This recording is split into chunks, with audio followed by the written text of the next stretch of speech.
தொடர்ந்து தோல்விகளை மட்டும் சந்திச்சிட்டு இருக்க மும்பை இந்தியன்ஸ் போட்டு புரட்டி எடுத்திருக்காங்க Punjab Kings. In fact Mumbai Indians சார்பாக ஒருத்தர் செஞ்சுரிலாம் அடிச்சு ஸ்கோர் பண்ணியிருந்தாலும் அதெல்லாம் ரொம்ப ஈஸியாகவும் நீங்களாம் ஒரு ஆட்களே கிடையாதுங்கிற மாதிரி பஞ்சாப் வந்து சம்பவம் பண்ணி விட்டாங்க. பண்ணது மட்டும் இல்லாமல் டேபிள் டாப்புக்கும் முன்னேறிட்டாங்க. மும்பை இந்தியன்ஸோட தொடர் தோல்வி காரணமாக மும்பை இந்தியன்ஸுக்குள்ளேயே ஹர்திக், பும்ரா, ரோஹித் இவங்களுக்குள்ள பிரச்சனை போயிட்டு இருக்கு அப்படிங்கிற மாதிரியான ஒரு விஷயமும் போயிட்டு இருக்கு. அண்ட் கேப்டன்சி சேஞ்ச் ஆகவும் வாய்ப்பு இருக்கான் மும்பை இந்தியன்ஸ்ல இப்போதைக்கு இருக்கிற நிலைமையில. அண்ட் கூடவே இன்னொரு விஷயம், சென்னை சூப்பர் கிங்ஸோட ஒரு ஸ்டார் பவுலர் அப்படின்னு சொல்லலாம் கலீல் அகமது ரூல்ட் அவுட். அவருக்கு ரீப்ளேஸ்மெண்ட் யாரா இருக்கலாம், இந்த மாதிரி பல விஷயங்களை டீகோட் பண்ண போறோம் இந்த வீடியோல. Welcome to the show IPL decoding with Nitish. So friends, IPL 2026 24வது போட்டி மும்பை இந்தியன்ஸ் வெஸ் பஞ்சாப் கிங்ஸ். கண்டிப்பா இந்த போட்டி செம்ம சூடு பிடிச்சி செம்ம ஃபயரா இருக்க போகுது அப்படிங்கிற மாதிரி எதிர்பார்த்தோட நம்ம மேட்ச் பார்த்துட்டு இருந்தோம். டாஸை வின் பண்ண பஞ்சாப் நாங்கள் சேஸ் பண்ணுறோம் அப்படின்னு கையை தூக்கிட்டாங்க. ஸோ மும்பை இந்தியன்ஸ் டீமை பொறுத்த வரைக்கும் மும்பை இந்தியன்ஸில் சேஞ்சஸ் அப்படிங்கிறது கண்டிப்பாக இருந்துச்சு. எஸ்பெஷலி ஓப்பனரான ரோஹித் சர்மாவுக்கு அதுக்கு முன்னாடி மேட்ச்சில் ஏற்பட்ட இன்ஜுரி காரணமாக ஸோ அவருக்கு பதிலாக குவிண்டன் டிகாக் ஓப்பனிங் இறக்கப்பட்டார். ஸோ டிகாக் அண்ட் ரிக்கல்டன் சொல்லிட்டு சவுத் ஆப்பிரிக்கன் ஓப்பனர்ஸ் தான் மும்பை இந்தியன்ஸாக களமிறங்கியிருந்தாங்க. பட் ரிக்கல்டன் அந்த அளவுக்கு பர்ஃபார்மன்ஸ் பண்ணல, அவுட் ஆகிட்டு சீக்கிரம் வெளியே போயிட்டாரு. அண்ட் ரிக்கல்டன் அவுட் ஆன அடுத்த பாலியே சூரியகுமார் யாதவும் கோல்டன் டக் அவுட் ஆகி வெளியே போக, இன்ஃபேக்ட் ஹர்தீப் சிங் இந்த மேட்ச்ல தான் ஃபார்முக்கே வந்திருக்காரு. அவர்கிட்ட விக்கெட்டை கொடுத்துட்டு ஸ்கையும் பாய் பாய் சொல்லிட்டு வெளியே போயிட்டாரு. அதுக்கப்புறம் குவிண்டன் டிகாக் அண்ட் நமன்தீர் இந்த காம்போ கொஞ்சம் தட்டி டீமை மேலே கொண்டு வந்திருந்தாங்க. டிகாக்கை பொறுத்த வரைக்கும் நாட் அவுட்ல 60 பாலுக்கு 112 ரன் அப்படிங்கிற மாதிரி ஸ்கோர் பண்ணியிருப்பாரு. இன்ஃபேக்ட் மும்பை இந்தியன்ஸ்க்காக குவிண்டன் டிகாக் அடிச்ச இந்த ஒரு ஸ்கோர் அப்படிங்கிறது மும்பை இந்தியன்ஸுக்கு ஒரு விக்கெட் கீப்பர் பேட்டரா அடிக்கப்பட்ட அதிகபட்சமான score, overseas wicket keeper cum batter. And அது மட்டும் இல்லாம முதல் இன்னிங்ஸ்ல அடிக்கப்பட்ட அதிகபட்சமான ஸ்கோரும் இதுதான். ரோஹித்தோட ரெக்கார்டை உடைச்சிருந்தாரு குவிண்டன் டிகாக். அண்ட் இந்த மாதிரி ஒரு சில ரெக்கார்டோட தான் டிகாக்கோட இந்த இன்னிங்ஸ் அப்படிங்கிறது அமைஞ்சிருந்துச்சு. அண்ட் அது மட்டும் இல்லாம ஓவராலா ஐபிஎல்ல 3 டிஃப்ரெண்டான டீம்ஸுக்காக செஞ்சுரி அடிச்ச பிளேயராகவும் இப்போ டிகாக் மாறி இருக்காரு. 3வது பிளேயர் இந்த அச்சீவ்மெண்ட்டை பண்ணியிருக்காரு. ஆல்ரெடி KL ராகுல், சஞ்சு சாம்சன் ரெக்கார்டை வச்சிருந்தாங்க. இப்போ டிகாக்கும் இந்த ரெக்கார்டை பண்ணியிருக்காரு. ஸோ இந்த மாதிரி குவிண்டன் டிகாக்கோட பர்ஃபார்மன்ஸ் வந்து வரலாற்றில் பொறிக்கிற மாதிரியான பர்ஃபார்மன்ஸாக இருந்துச்சு. கூடவே நமன்தீர் யங்ஸ்டரோட சப்போர்ட்டும் சூப்பராகவே இருந்துச்சு. அதுக்கப்புறமா மும்பை இந்தியன்ஸோட பேட்டிங் ஆர்டரை பொறுத்த வரைக்கும் Hardik Pandya, Sherfane Rutherford, down the order வந்த திலக் வர்மா யாருமே பெருசாக ரன் அடிக்கல. எல்லாருமே ரொம்ப மோசமான பர்ஃபார்மன்ஸ் தான் கொடுத்துருந்தாங்க. ஸோ ஓவராலாக இங்கே மும்பை இந்தியன்ஸால் 20 ஓவர் முடியும் போது குவிண்டன் டிகாக் அண்ட் நமன்தீரோட பர்ஃபார்மன்ஸ் காரணமாக 195 ரன் அப்படிங்கிற மாதிரி அடிக்கிறது முடிஞ்சது. ஸோ 196 ரன் அடிச்சா போதும் அப்படின்னு சொல்லிட்டு தான் பஞ்சாப் கிங்ஸ் களமிறங்கியிருந்தாங்க. பட் பஞ்சாப் கிங்ஸோட மைண்ட் செட்டை வந்து அவ்வளோ ஈஸியாலாம் இருந்திருக்காது. பிகாஸ் இந்த பக்கம் வந்து பார்த்தீங்கன்னா பும்ரா மாதிரியான பவுலர்லாம் இருக்காங்க. இன்ஃபேக்ட் 10 போல்ட் இல்லாமல் தான் மும்பை இந்தியன்ஸ் களமிறங்கியிருந்தாங்க. அப்படி இருந்தாலுமே இங்கே மும்பை இந்தியன்ஸோட பவுலிங் யூனிட் ரொம்ப ஸ்ட்ராங்கான ஒன்று தான். பட் இருந்தாலும் இவங்களாம் ஒரு ஆளே எங்களுக்கு கிடையாது அப்படிங்கிற மாதிரி தான் பஞ்சாப் கிங்ஸ் துவம்சம் பண்ணாங்க. பஞ்சாப் கிங்ஸோட ஓப்பனரான பிரப்சிம்ரன் சிங் வந்து சரியான நாக் ஆடினாரு. நாட் அவுட்ல முடிச்சுட்டு போனாரு 80 ஸ்கோர் அப்படிங்கிற மாதிரி பண்ணி. இது இல்லாமல் 60+ அடிச்சு கேப்டன் சேஸ் ஐயரும் ஹெல்ப் பண்ணாரு. அண்ட் தென் ஓவராலா இந்த போட்டியை அவங்க 16.3 ஓவர்லேயே சேஸ் பண்ணிட்டாங்க. 196 ரன்ங்கிற மாதிரி அடிச்சு. இன்ஃபேக்ட் 196 ரன் வெறும் 17வது ஓவர்ல முடிக்கிறாங்க. இதுவே பெரிய விஷயம். இத்தனைக்கும் அகைன்ஸ்ட் பவுலிங் யூனிட் யாருன்னு அப்படின்னு பார்த்தீங்கன்னா மும்பை இந்தியன்ஸோட பவுலிங் யூனிட் எல்லாரையும் துவம்சம் பண்ணாங்க. அல்லாஹ் ஹசன்ஃபர் மட்டும் தான் கொஞ்சம் எக்கனாமிக்கலா போட்டிருந்தாரு. மற்ற எல்லா பவுலர்ஸும் இன்க்ளூடிங் பும்ரா அடி வாங்கியிருந்தாங்க. பும்ராவுமே 10க்கு மேல எக்கானமி வச்சிருந்தாரு இந்த ஒரு மேட்சை பொறுத்த வரைக்கும். எஸ்பெஷலி தீபக் சகாருக்கு ஒரு வாய்ப்பு கொடுக்கப்பட்டது. பட் தலைவனா சரியான அடி வாங்கியிருந்தாரு. போட்ட ஃபர்ஸ்ட் ஓவரே போட்டு பொழந்துட்டாங்க தீபக் சகாரு. ஸோ இந்த மாதிரி பஞ்சாப் கிங்ஸோட பேட்டர் மும்பை இந்தியன்ஸோட எந்த ஒரு பவுலரையும் மும்பை இந்தியன்ஸே ஒரு டீமா மதிக்காத மாதிரி தான் அடிச்சிட்டு இருந்தாங்க. இந்த வெற்றியின் மூலமா பஞ்சாப் கிங்ஸ் ஒரு ரெக்கார்டை பண்ணியிருக்காங்க. வான்கடே ஸ்டேடியம்ல மும்பை இந்தியன்ஸுக்கு எதிராக அதிக வெற்றிகளை பெற்ற ஒரு டீமா, ஐபிஎல் வரலாற்றிலேயே அதிக வெற்றிகளை பெற்ற டீமா இப்போ பஞ்சாப் கிங்ஸ் மாறி இருக்காங்க. 6 வெற்றிகள். இது இல்லாம மும்பை இந்தியன்ஸுக்கு எதிராக ஓவரால் ஐபிஎல்ல அதிக வெற்றிகளை பெற்ற டீமா இது வரைக்கும் சென்னை சூப்பர் கிங்ஸ் இருந்தாங்க, 18 போட்டிகள். இப்போ அதையும் ஈக்குவல் பண்ணியிருக்காங்க பஞ்சாப் கிங்ஸ். இந்த போட்டிக்கு முன்னாடி இந்த ரெக்கார்ட்லாம் அவங்க பண்ண போறாங்க அப்படிங்கிறத நான் சொல்லியிருந்தேன். அதுக்கு ஏற்ற மாதிரியே தான் இப்போ இதை அவங்க ஈக்குவல் பண்ணியிருக்காங்க. மும்பை இந்தியன்ஸுக்கு எதிராக வின்னிங் ரெக்கார்டை ரொம்பவும் சூப்பராக மெயின்டைன் பண்றாங்க. அண்ட் இது மட்டும் இல்லாமல் பஞ்சாப் கிங்ஸ் சார்பாக 3 விக்கெட் எடுத்து வெற்றிக்கு உதவி இருந்த ஹர்தீப் சிங். ஸோ அவர் தான் லீடிங் பவுலர் இந்தியாவை பொறுத்த வரைக்கும். அதுவும் உங்களுக்கு தெரிஞ்சிருக்கும் நம்புறேன். ஸோ ஒரு லெஃப்ட் ஆர்ம் பேசரா ஐபிஎல்ல 100 விக்கெட் அப்படிங்கிற ஒரு ரெக்கார்டை அவர் அச்சீவ் பண்ணியிருந்தாரு.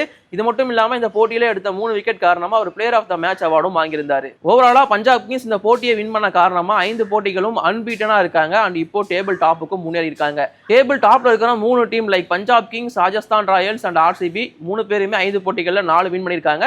பட் இருந்தாலும் இங்க பஞ்சாப் வந்து அன்பீட்டன் டீம். ஒரு போட்டி நோ ரிசல்ட்ங்கிறதால அவங்களுக்கு ஒரு பாயிண்ட் கிடைச்சிருக்கும். அதனால 9 புள்ளிகளோட இப்போ டேபிள் டாப்ல வந்து நிக்கிறாங்க. மும்பை இந்தியன்ஸ் 5ல் 1 மட்டும் தான் வந்து அவங்களுக்கு வெற்றியா கிடைச்சிருக்கு. மும்பை இந்தியன்ஸ் ஃபேன்ஸ் இப்போ என்ன மீம் போட்டு தள்ளிட்டு இருக்காங்க அப்படின்னு பார்த்தீங்கன்னா, மும்பை இந்தியன்ஸ் காலங்காலமா ஐபிஎல் என்ன பண்ணுவாங்கன்னா ஃபர்ஸ்ட் போட்டியை மட்டும் சாமிக்கு விட்டுட்டு அதுக்கப்புறம் அடிச்சு துவம்சம் பண்ணுவாங்க. பட் இந்த டைம் ஃபர்ஸ்ட் போட்டியை மட்டும் வின் பண்ணிட்டு அதுக்கப்புறம் எல்லா போட்டியும் தோத்து வச்சிருக்காங்க. மும்பை இந்தியன்ஸ் ஃபேன்ஸ் நாங்களாடா உங்ககிட்ட கேட்டோம் ஃபர்ஸ்ட் போட்டியை ஜெயிங்கன்னு, ஏன்டா அதை ஜெயிச்சுட்டு இதெல்லாம் தோத்துட்டு இருக்கீங்க அப்படின்னு சொல்லிட்டு ஃபீல் பண்ணிட்டு இருக்காங்க. அந்த அளவுக்கு ரொம்ப மோசமான பர்ஃபார்மன்ஸ் தான் மும்பை இந்தியன்ஸ்குள்ள இப்போதைக்கு போயிட்டு இருக்கு. சரி, இப்போ மும்பை இந்தியன்ஸ்குள்ள என்ன பிரச்சனை போயிருக்கு அப்படிங்கிறத பார்ப்போம். மும்பை இந்தியன்ஸ் டீமை பொறுத்த வரைக்கும் ரோஹித் சர்மா, ஹர்திக் பாண்டியா, பும்ரா, ஸ்கைன்னு சொல்லிட்டு எல்லாருமே கேப்டன்ஸ். இதுவே ஒரு பிரச்சனை தான். ஸோ இப்போ வந்து பார்த்தீங்கன்னா ரோஹித் சர்மா இன்ஜுரி காரணமாக ஆடாமல் இருக்காரு, அவரு வெளியே இருக்காரு. இன்ஃபேக்ட் ரோஹித் சர்மாவை சிஎஸ்கேக்கு எதிரான போட்டியில் தான் கொண்டு வருவாங்கன்னு எதிர்பார்க்கப்படுது. வெயிட் பண்ணி பார்ப்போம். அண்ட் இப்படி போயிட்டு இருக்க சமயத்தில் வந்து இன்னைக்கு போட்டியில், அதாவது பஞ்சாப் கிங்ஸ்க்கு எதிரான போட்டியில் வந்து ஹர்திக் பாண்டியா பவுலிங் பண்ண, பிரப்சிம்ரன் சிங் பேட்டிங் ஆட. ஸோ அப்போ பும்ரா ஒரு வாழை மிஸ் பண்ணியிருப்பாரு. ஸோ அதற்கு ஹர்திக் பாண்டியா ஆல்மோஸ்ட் கடுப்பாகி கத்தியிருப்பாரு, பும்ராவும் அதுக்கு ரியாக்ட் பண்ணியிருப்பாரு. பட் அதுக்கப்புறம் புரிஞ்சுக்கிட்டு சரி ஓகே அப்படிங்கிற மாதிரி கொஞ்சம் பின்னாடி போய் ஃபீல்டிங்கில் வந்து நின்றுப்பாரு. அதுக்கப்புறம் இந்த போட்டி முழுக்காகவே ஹர்திக் பாண்டியா அண்ட் பும்ரா பேசிக்கவே இல்லையா, அதான் இப்போதைக்கு ரிப்போர்ட்ஸ் வருது. அந்த வீடியோவும் அந்த போட்டோஸும் இப்போ சரியா ட்ரெண்ட் ஆகிட்டு இருக்கு. அண்டு ஹர்திக் பாண்டியா இந்த மாதிரி ரியாக்ட் பண்ணதுக்காக ஸோ இப்போ வந்து பார்த்தீங்கன்னா ரோஹித் சர்மாவும் அங்கே அப்செட் ஆகிருப்பாரு. ஸோ அந்த ஒரு கிளிப்பும் இப்போ ட்ரெண்ட் ஆகிட்டு இருக்கு. ஓவராலாக என்ன சொல்ல வரேன் அப்படின்னு பார்த்தீங்கன்னா, ஹர்திக் பாண்டியாவோட பர்ஃபார்மன்ஸ் அண்ட் டீமோட பர்ஃபார்மன்ஸ், ஏன் பும்ரா இப்போ விக்கெட் எடுக்காமல் இருக்கிறது ஹர்திக் பாண்டியாவை பயங்கரமாக ஹர்ட் பண்ணுது. ரோஹித் சர்மா கேப்டன்ஷனா மட்டும் அவ்வளோ விக்கெட் எடுத்துற, ஏன் கேப்டன்ஷன் எடுக்க மாட்டியா அப்படிங்கிறது உள்ள ஹர்திக் ஓடி இருக்கும் போல. ஸோ அதனால பும்ராவை பிடிச்சி கத்தி விட்டாரு. ஸோ அது அந்த மிஸ் பண்ணதுக்கு மட்டும், அதாவது அந்த ஃபீல்டு மிஸ்ஸுக்கு மட்டும் கிடையாது, ஓவராலாக பும்ராவோட பர்ஃபார்மன்ஸ் இந்த சீசன் சரியா இல்லை, அதுக்கும் சேர்த்து கத்தன மாதிரி தான் இருந்துச்சு. ஸோ அதனால இவங்களுக்குள்ள இப்போதைக்கு முரண்பாடு சண்டைகள் போயிட்டு இருக்கு. இவங்க ரெண்டு பேரும் பேசிக்கல, கூடி சீக்கிரம் சேர்ந்துருவாங்க, பேசிடுவாங்க அப்படின்னு இவங்க சொல்லுவாங்க, அதெல்லாம் நடக்கும். பட் உள்ளுக்குள்ள அது இருந்துட்டே தான் இருக்கும். அண்ட் ரோஹித் சர்மாவுக்கும் இது சரியா படல, அவரும் ரியாக்ட் பண்ணிட்டாரு. ஓவராலா இந்த மாதிரி போயிட்டு இருக்க சமயத்தில் ஹர்திக் பாண்டியா போஸ்ட் மேட்ச் பிரசன்டேஷன்ல ஒரு சில வார்த்தைகளை விட்டுருந்தாரு. எஸ், நாங்கள் தோத்துட்டோம், ரொம்ப மோசமா தோத்துட்டோம், எங்களை அடிச்சு துவச்சிட்டாங்க, இதெல்லாம் அவர் மென்ஷன் பண்ணியிருந்தாரு. இது இல்லாம ஸோ இப்போதைக்கு டீமுக்குள்ள நிறைய பிரச்சனைகள் போயிட்டு இருக்கு, டீம்ல நிறைய சேஞ்சஸ் நடக்க வேண்டியது இருக்கு, இது ஓனர்ஸ் தான் முடிவு பண்ணணும் அப்படிங்கிற மாதிரி ஒரு இன்ட்டை வச்சுட்டு போயிட்டாரு. தட் மீன்ஸ் மேபி டீம்ல கேப்டன்சி சேஞ்சஸ் வரதுக்கான வாய்ப்பு ரொம்ப அதிகமா இருக்கு அப்படின்னு இப்போதைக்கு எக்ஸ்பெக்ட் பண்றாங்க. ஹர்திக் பாண்டியாவோட கேப்டன்சி பறிபோகிறதுக்கான வாய்ப்பு அமோகமா இருக்கு அப்படிங்கிறதுக்கு அவரே இப்போ இன்ட்டு கொடுத்துட்டு போயிருக்காரு. இந்த மாதிரி ஓவராலா மும்பை இந்தியன்ஸ் திரும்பவும் பிரச்சனைக்குள்ள சிக்கி, கான்ட்ரவர்சிக்குள்ள சிக்கி, சண்டைக்குள்ள சிக்கி நாசமாயிட்டு இருக்காங்க அப்படின்னு தான் சொல்லணும். இதுல இருந்து அவங்க எப்போ வேணா ரிகவர் ஆகி மேலே வருவாங்க, பிகாஸ் ஆஃப் சாம்பியன் டீம் அவங்க. பட் வெயிட் பண்ணி பார்ப்போம் இந்த பிரச்சனைகள்லாம் என்ன நடக்க போகுது, எப்படி இருக்க போகுது அப்படின்னு சொல்லிட்டு.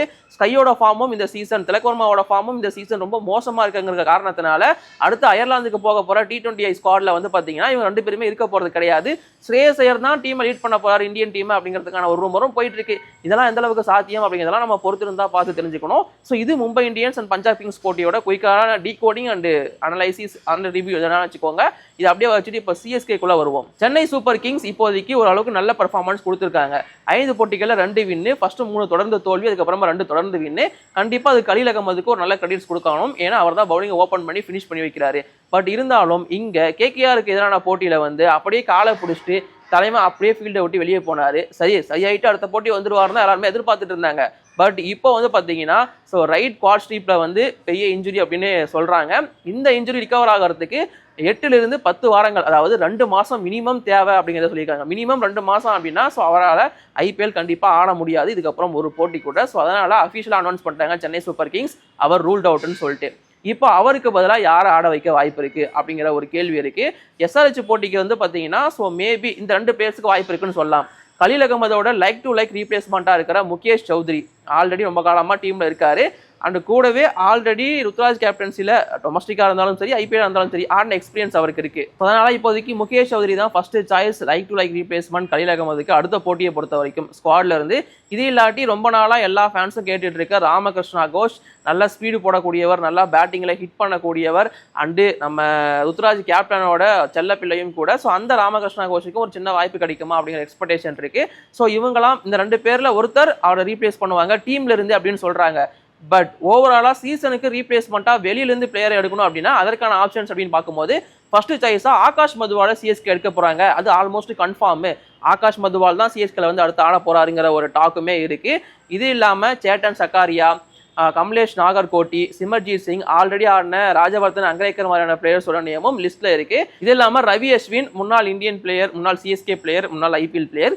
ஸோ அவர் வந்து பார்த்தீங்கன்னா என்ன சொல்லியிருக்காருன்னா, நீங்க ஏன் உமேஷ் யாதவை ட்ரை பண்ணக்கூடாது அப்படிங்கிற மாதிரி சிஎஸ்கேக்கு ஒரு சஜஷன் பண்ணியிருக்காரு. பட் இருந்தாலும் உமேஷ் யாதவ் இப்போ ஐபிஎல் கமெண்ட்ரியில் இருக்காரு. அவர் ஆட வருவாரா, ஆட வைக்க முடியுமா தெரியல, பொறுத்து இருந்தா பார்க்கணும். ஸோ சென்னை சூப்பர் கிங்ஸ் இதுல இருந்து யாரை ரீப்ளேஸ்மெண்டா எடுக்க போறாங்க, இல்ல யாரை ஆட வைக்க போறாங்க அப்படிங்கிற உங்களோட ஒப்பீனியனை மறக்காம கீழே கமெண்ட்ல சொல்லுங்க. இப்போதைக்கு இந்த வீடியோ நான் முடிச்சுக்கிறேன் கைஸ். By by, thank you.